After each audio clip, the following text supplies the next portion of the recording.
नाबालिग को हवस का शिकार बनाकर पड़ोसी ने गला घोंटकर की थी हत्या। भिंड के उमरी थाना क्षेत्र के रामगढ़ गांव की रहने वाली 10वीं की छात्रा रहस्यमय तरीके से लापता हुई। इसके बाद 4 दिन बाद नाबालिग का शव मिला। इस अंधे कत्ल का भिंड पुलिस ने खुलासा कर दिया। इस मामले में अंधे कत्ल का हत्यारोपी मृतका का पड़ोसी निकला। वारदात से पहले आरोपी ने रेप किया। आरोपी ने पकड़े जाने के डर से गला दबाकर हत्या कर दी। उमरी पुलिस ने आरोपी के खिलाफ पॉस्को रेप व हत्या के आरोप की धाराओं में मुकदमा दर्ज कर लिया है। भिंड एसपी शैलेंद्र सिंह चौहान ने जानकारी देते हुए बताया कि बीते 10 अक्टूबर को 10वीं के पढ़ने वाली 15 वर्षीय छात्रा सुबह के समय स्कूल के लिए निकली थी। छात्रा जब स्कूल से वापस नहीं लौटी तो परिजनों ने जानकारी जुटाई। छात्र उक्त दिनांक की सूचना पर उमरी थाना ने गुमशुदगी की रिपोर्ट दर्ज की थी, जिसके बाद छात्रा का शव 23 अक्टूबर रविवार को सुबह गांव से दूर बाजरा के खेत में पड़ा मिला था। इस दौरान छात्र की साइकिल भी पुलिस ने बरामद की थी। पुलिस ने इस हत्याकांड को चुनौती के रूप में लिया था। इसके लिए अलग अलग 5 टीमें बनाई गई थी। पूछताछ के लिए कई लोगों को उठाया गया। इस हत्याकांड की जब कड़ियों को जोड़ा गया तो मृतका के पड़ोसी किशोर पर शक गहराया।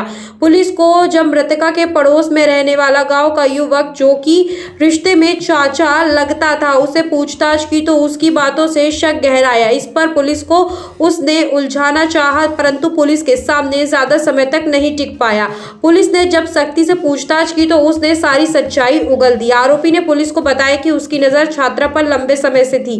उक्त दिनांक को जब वो स्कूल के लिए तैयार होकर निकल रही थी, वो साइकिल में हवा भर रही थी, तभी आरोपी घर से चारा लेने के बहाने पहले निकल गया।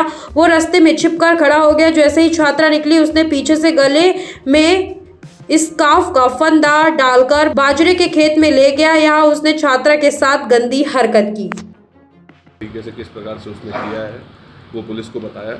वो बेसिकली लड़की के पीछे पहले भी लगा हुआ था और वो मौके के इंतज़ार में था कि जब उसको मौका मिले तो उसके साथ कोई घटना कारित कर सके। और जिस दिन ये लड़की निकल रही थी उस दिन वो सुबह साइकिल में जब हवा भर रही थी, इस बात की पुष्टि अन्य लोगों ने भी की है।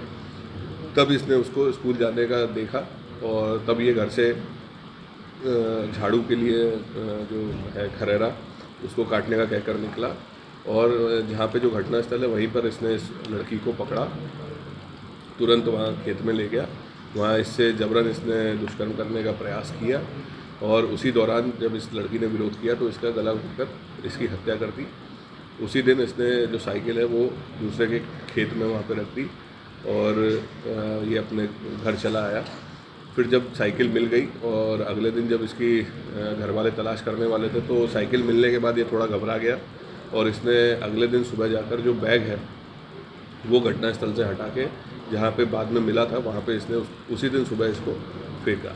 तो जितना इसकी बात थी, जितने इसने बताया, वो इसके जितने भी साक्ष्य संभावित थे जो मौके से हमें प्राप्त हुए या अन्य जो भी थे लोगों के द्वारा पूछताछ करने पर, उससे इसकी बताई हुई घटना की जो पुष्टि है वो हुई और उसके उपरांत हमने इसको गिरफ्तार किया। ये अकेला था क्या और भी? ये अकेला ही था और इसका जो घटनाक्रम जिस तरह से उसने बताया है वो उससे प्रूव होता है कि जो इसकी नीयत थी जिसके चलते इसने काम किया वो उसने अकेले ही किया है और इस पूरी घटना को इसने अंजाम दिया। सर, घटना के बाद आरोपी थाने में या उसके पास सीसीटीवी फुटेज है, उसमें अभी हम लोग देख रहे हैं।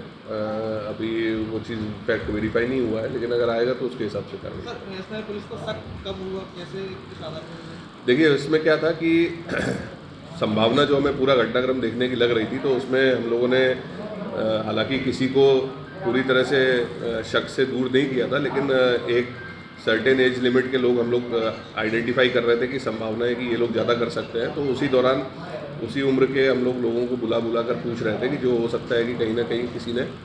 तो उसी दौरान पूछताछ में जब इसको लाए तो क्या हुआ, जिस दिन साइकिल मिली उस दिन से ये थोड़ा सा घबरा गया था और जो अगले दिन जब डेड बॉडी मिल गई उसके बाद से तो थोड़ा सा और इसको लगा कि अब ये थोड़ा सा उसमें डर में आ गया था। लेकिन उससे क्या हुआ कि जब जैसे ही पुलिस इसको लेके आई तो ये घबराहट के मारे जो सवाल पूछे गए थे उसके इसने कुछ जवाब दिए उल्टे सीधे और फिर धीरे धीरे करके जब ये और घबरा गया तो इसने अपनी तरफ से एक मनगढ़ंत पूरी कहानी पुलिस को बता दी।